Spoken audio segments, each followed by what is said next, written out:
Chapter number 6 lines and angles.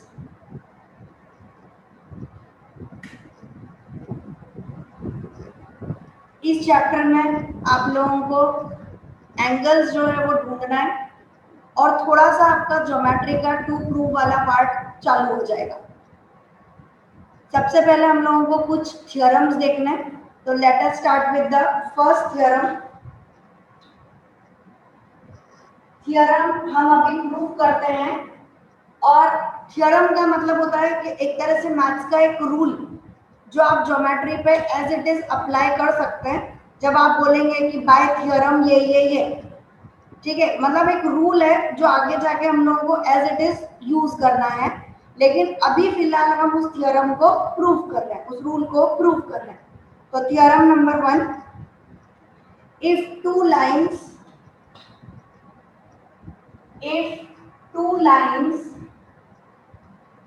intersect if two lines intersect, then the vertically opposite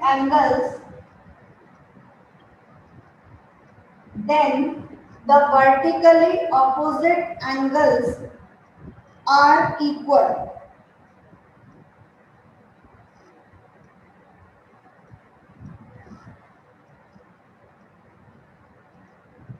क्या बोल रहे हैं अपन लोग कि अगर दो लाइन एक दूसरे को इंटरसेक्ट करती है, कट करती है, तो इनके जो वर्टिकली ऑपोजिट एंगल्स हैं, क्या बोलेंगे इन्हें? Vertically opposite angles.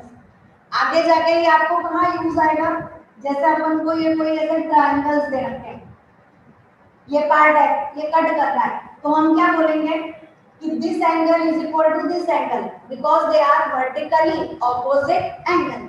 बाद में हम लोग यूज करने वाले कि these are equal angles, they are vertically opposite angles. अभी हमें प्रूव करना है कि vertically opposite angles are equal. तो अपन पहले लिखेंगे कि भाई टू प्रूव क्या है? Vertically opposite angle AOD, angle symbol देखिए, angle AOD is equal to angle COB। ये भी चलेगा और ये वाले दोनों भी बेटा वर्टिकली ऑपोजिट एंगल्स हैं, क्योंकि लाइन इधर भी तो क्रॉस कर रही है। तो हम यहाँ लिखेंगे angle AOC is equal to angle BOD। ये दोनों वर्टिकली ऑपोजिट एंगल्स के पेयर हैं, दे आर इक्वल। दिया हुआ क्या है? सिर्फ दो लाइनें हमें दे रखी है गिवन में, AB and CD are two lines which intersect at O, जो आके एक पॉइंट O पे टकरा रही है, इंटरसेक्ट कर रही है। सिर्फ हमें इतना सा दे रखा है। अब क्या करें? हमें प्रूव करना है। प्रूफ के लिए हम लोग लेंगे कि एंगल, देखिए एंगल AOC, ये वाला एंगल राइट का टिक किया मैंने, एंड एंगल BOC, ये पड़ोसी वाला एंगल, ये दोनों एंगल क्या बना रहे हैं? दे form a linear pair. Linear pair समझ में आता है? जैसे लाइन है, यस मैम। तो ये वाला जो एंगल होता है दिस इज 180 डिग्री, है ना? पूरा सर्कल होता है वो 360 डिग्री होता है, आधा सर्कल जहाँ बन रहा है वो 180 डिग्री हो गया। तो ये वाले जो हमारे एंगल्स हैं, ये दोनों का सम होता है 180 डिग्री। यहाँ पर भी अपन ने ये लिखा कि angle AOC plus angle BOC is equal to 180 degree. Bracket में लिखेंगे linear pair. Bracket is compulsory, अगर आपने ये रीजन नहीं दिया तो मार्क्स नहीं मिलेंगे, ठीक? उसके बाद में दूसरा एंगल ले लो। अभी ले लिया अपन ने AOC प्लस BOC, अब दूसरा ले लेते हैं AOC प्लस AOD।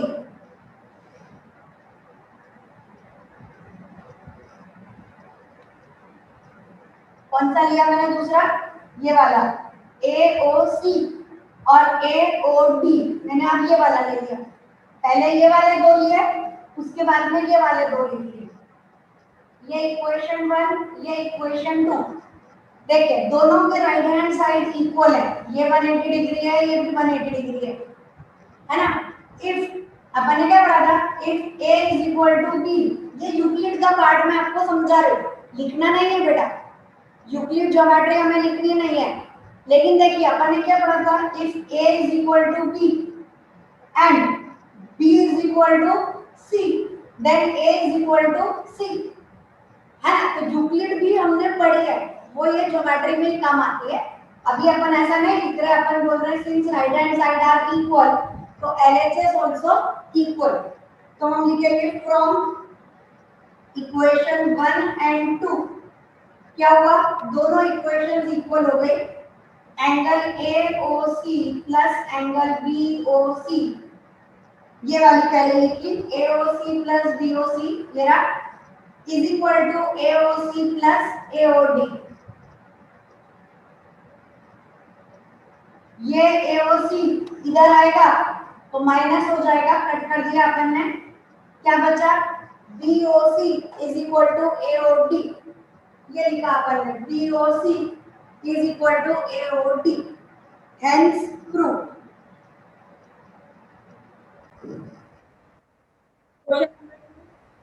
ये आपका फर्स्ट क्वेश्चन था, भले उसको हम थ्योरम बोल रहे हैं, बट एग्जाम में इट इज अ क्वेश्चन। और क्वेश्चन कैसा आएगा, ऐसा का ऐसा कि two lines intersect then the vertically opposite angles are equal, यही क्वेश्चन है। अब question number 2, find x y z, फाइंड x comma y comma z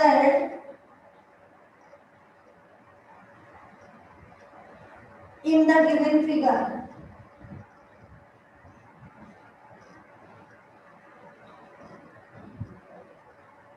diagram बनाइए।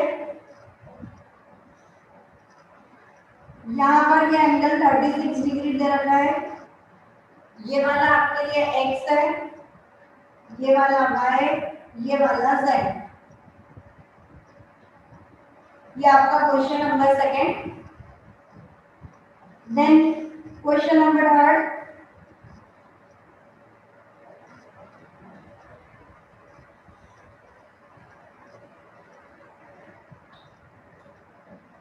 क्वेश्चन नंबर 3,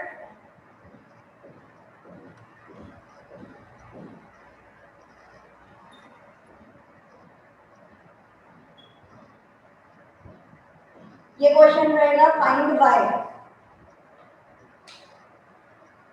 बोर्ड पे देखिए, फिर थोड़ा सा अपने आप ट्राई करेंगे। देखिए बेटा, ये वाली एक लाइन जा रही है, ये वाली दूसरी लाइन जा रही है, ये दोनों लाइन एक पॉइंट O पे इंटरसेक्ट कर रही है ना। क्या होगा, vertically opposite angles are equal, अपन लिखेंगे एंगल COB। अभी लिखिए नहीं, पहले समझिए, angle COB is equal to angle AOD। Bracket में क्या लिखना है, वर्टिकली ऑपोजिट एंगल्स। तो ये 36 है, ये वाला x है, आपको आंसर मिल गया x is equal to 36 degree. अब ये वाला पूरा आपके लिए लीनियर पेयर बना रहा है, तो एंगल y प्लस 36 डिग्री, पहले कैसे लिखना पड़ेगा, angle AOC plus angle BOC is equal to 180 degree, bracket में they form a linear pair. फिर A और C की जगह y, इसकी जगह 36, तो y plus 36 is equal to 180 degree, आपको y मिल जाएगा। अब अगली लाइन में AOC is equal to DOB, वापिस क्यों, because they are vertically opposite angles. तो जो आंसर आपका y का आया वही आंसर आपका z का है। तो इस तरीके से वर्टिकली ऑपोजिट एंगल और लीनियर पेयर को यूज करते हुए हम x, y और z की वैल्यू निकालेंगे। इसको देखते हैं। इस क्वेश्चन में हमें बोला है फाइंड y। अब क्या लेंगे, इनको नाम दे देते हैं A B C D E और एफ, और बीच में हमारे पास होगा ओ। क्या करें, पहले तो वो लिखेंगे कि कौन कौन वर्टिकली ऑपोजिट एंगल्स हैं, यानी angle A O D is equal to angle C O B, vertically opposite angle. तो ये 6y है, तो ये वाला भी 6y हो जाएगा। Angle E O C is equal to angle D O F, vertically opposite angle, bracket में हर बार लिखना है वर्टिकली ऑपोजिट एंगल्स। तो ये 4y है, तो ये वाला भी 4y हो गया। Angle F O P is equal to angle A O E, again vertically opposite angle, it is equal to 8y। अब क्या लिखेंगे, 8y plus 6y plus 4y plus, ऐसा करना है तो भी चलेगा। अदरवाइज ये तीनों मिलके क्या बना रहे हैं, लीनियर पेयर।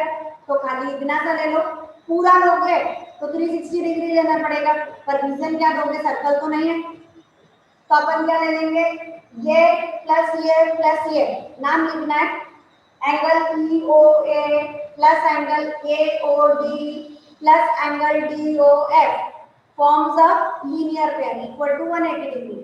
तो 8y plus 6y plus 4y is equal to 180 degree, और ऐसे आप y की वैल्यू ढूंढेंगे। ठीक, अब स्टार्ट करिए। इस वाले का आंसर मेथड मैंने पूरा लिखवाई दिया है। पहला आंसर रहेगा x इज इक्वल टू 36, उसके बाद में x plus Y is equal to 180, तो y is equal to 180 minus 36, answer आपके पास आया 144 डिग्री। एंगल है, डिग्री लगाई है, ये वाला 144 डिग्री है, तो ये वाला भी 144 डिग्री हो जाएगा। एक काम खत्म। दूसरा question, 8y plus 6y plus 4y, पूरा मेथड मैंने बताया कैसे एंगल लिखना है, वो पूरा लिखिए। उसके बाद 180 degree, 18y is equal to 180 degree, y is equal to 180 upon 18, answer आ गया 10। आप 10 से किसी भी नंबर को मल्टीप्लाई करो, it will have your answers. पर अभी अपने को खाली y ढूंढना था, अपन ने ढूंढकर दे दिया। ठीक है, तो आंसर्स आप लोग चेक कर लीजिए कि आपने सही लिखे हैं नहीं लिखे हैं, जो भी है कंप्लीटेड। चलिए नेक्स्ट क्वेश्चन नंबर जो भी आपका आ रहा है वो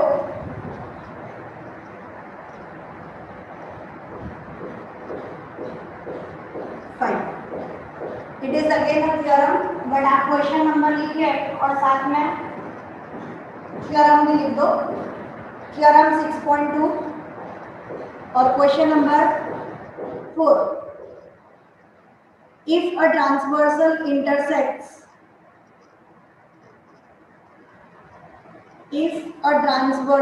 intersects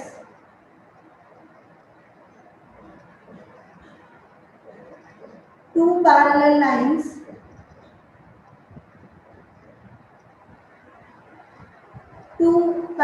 lines, then each pair of alternate interior angles,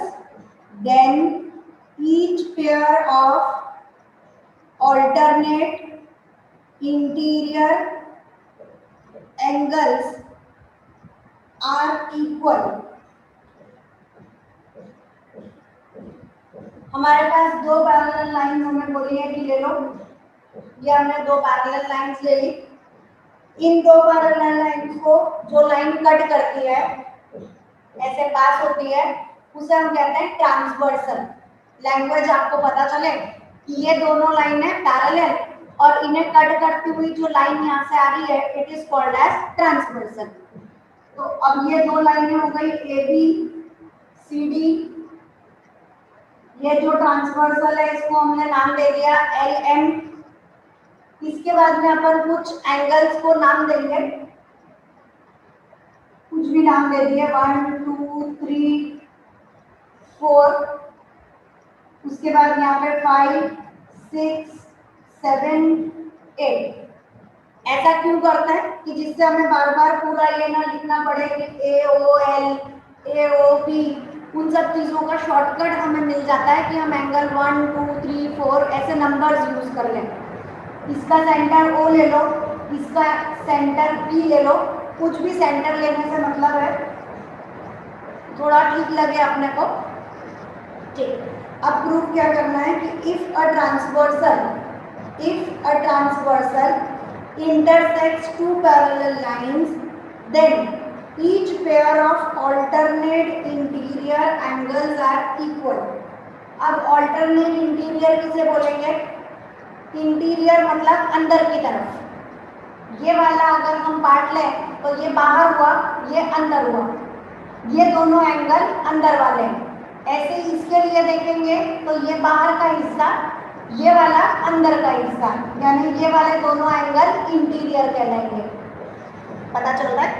ये वाले दोनों एक्सटीरियर, ये वाले दोनों एक्सटीरियर, बाहर वाले, अंदर वाले इंटीरियर। अब बोला है ऑल्टरनेट इंटीरियर एंगल्स। ऑल्टरनेट, एक इधर वाला तो एक इधर वाला। क्या प्रूव करना है हमें कि angle 3 is equal to angle 5, या फिर एंगल 4 इसका ऑल्टरनेट है एंगल 6, और angle 4 is equal to angle 6। ये हमारे लिए 2 प्रूफ है। ठीक, दिया हुआ क्या है? तो we are 2 parallel lines, giving में हमारे पास है AB parallel to CD and LM is a transversal. जो दिया है वो हमें लिखना पड़ता है, जो प्रूव करना है वो लिखना पड़ता है, उसके बाद में हमारा प्रूफ जो है वो स्टार्ट होता है। प्रूफ में हम लोग लेंगे ये वाले दो angles, angle 1 is equal to angle 3। क्यों? Because they are vertically opposite angles. बेटा मैंने छोटा लिखा है, आप स्कूल में छोटा नहीं लिख सकते। Vertically opposite angles, angle 1 is equal to angle 3। उसके बाद में जो हमारा एंगल 1 है, ये वाला मार्क इसीलिए कर रहे हूँ कि पता चले, angle 1 is equal to angle 5। अब ये क्यों इक्वल हो गया? Because they are corresponding angles. थोड़े आपको अभी नाम याद करना पड़ेंगे। ये वाले दोनों को क्या बोलते हैं? Vertically opposite angles. ये वाला कौन सा? ये और ये एक दूसरे के क्या कहलाते हैं? कॉरस्पॉन्डिंग। ऐसे ये वाले दो 2 और 6 कॉरस्पॉन्डिंग, 4 और 8 कॉरस्पॉन्डिंग, 3 और 7। कैसे समझने का इसको कि ये आपकी दो लाइन है, इसमें ऊपर वाला राइट साइड, इसमें भी ऊपर वाला राइट साइड, ऊपर वाला लेफ्ट, ऊपर वाला लेफ्ट, नीचे वाला राइट, नीचे वाला राइट, नीचे वाला लेफ्ट, नीचे वाला लेफ्ट, कॉरस्पॉन्डिंग एंगल। तो हम लोगों ने लिखा angle 1 is equal to angle 5, corresponding angles are equal. खाली कॉरस्पॉन्डिंग एंगल्स लिखकर छोड़ दिया। अब ये है इक्वेशन 1, ये है इक्वेशन 2। दोनों में देखेंगे क्या हो गया? LHS equal, hence RHS also equal. यहाँ भी बन है, यहाँ भी बन है, तो angle 3 is equal to angle 5। ये हमें प्रूव करना था, angle 3 is equal to angle 5, hence prove. दूसरा भी अगर आपको लिखना है कि मैम हमें तो एंगल 4 और 6 भी लिखना है, तो फिर आप लिखेंगे खाली सिमिलरली। आपको स्टेप बढ़ानी है तो आप लिखिए similarly angle 4 is equal to angle 6 और अपने आंसर को कंप्लीट करिए। चलिए next, if a transversal intersects two lines, if a transversal intersects two lines in such a way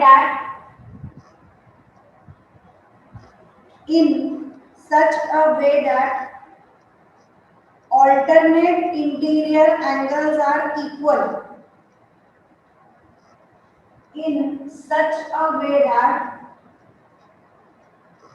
alternate interior angles are equal, then prove that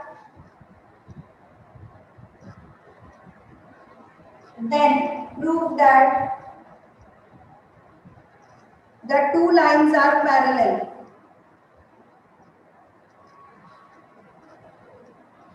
ये मैंने आपको question के format में चेंज करके समझाया कि ये थ्योरम ही है, लेकिन उसमें खाली एक लाइन मैंने ऐड कर दी कि then prove that the two lines are parallel. Otherwise theorem होता है कि द लाइंस आर पैरेलल, खत्म। वो अपने को समझना है कि अपने को प्रूव करना है। क्या दे रखा है? हमें बोला है alternate interior angles are equal. ये दिया हुआ है आपकी बात, उल्टा कर दिया हमने। क्या कर दिया? कन्वर्स कर दिया।